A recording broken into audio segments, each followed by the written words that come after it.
Hi, just going to show you here how I convert Celsius to Fahrenheit in Excel. So usually when I make the conversion, I usually have a lot of data and I paste it into Excel, and I already have formulas there waiting to make the conversion. So let me show you how I set that up I usually use the convert formula if I don't use just the regular math equation. So let's say we have some data, some Celsius data. I'm just gonna add some increments of 5 for simplicity.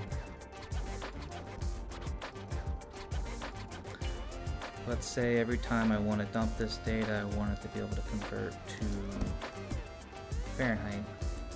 So we have this formula and this function, and it'll actually convert a lot of different types of measurements. So the convert function, the first thing you need is a number, which in my case would be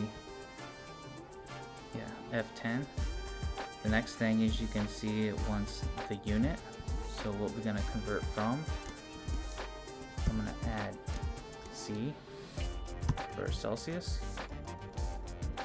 and the next option it wants is to what unit.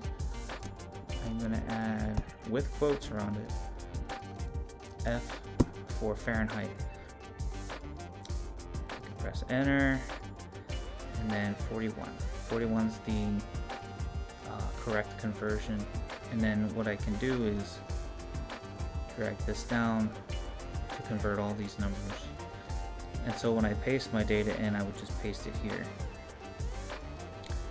Now, just to check this, let me try the regular equation. I want to label this Fahrenheit, and so to find Fahrenheit, we're going to equals Celsius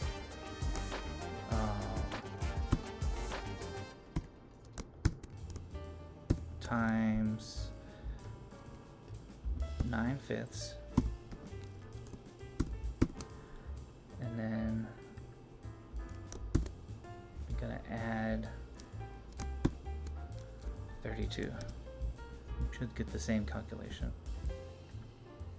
There we go, 41. And usually the only other time I've ever used this, I'm sure there's a few different scenarios, or maybe you could use the convert function within other functions. I've never had to use that, never had that situation. But another thing, if you just want like a simple way to find the Fahrenheit, you could just have one cell that converts, and you can just use this to make your changes. That's the only other time I've ever used this function. But I hope that was helpful, and hope you have a good day. Thank you.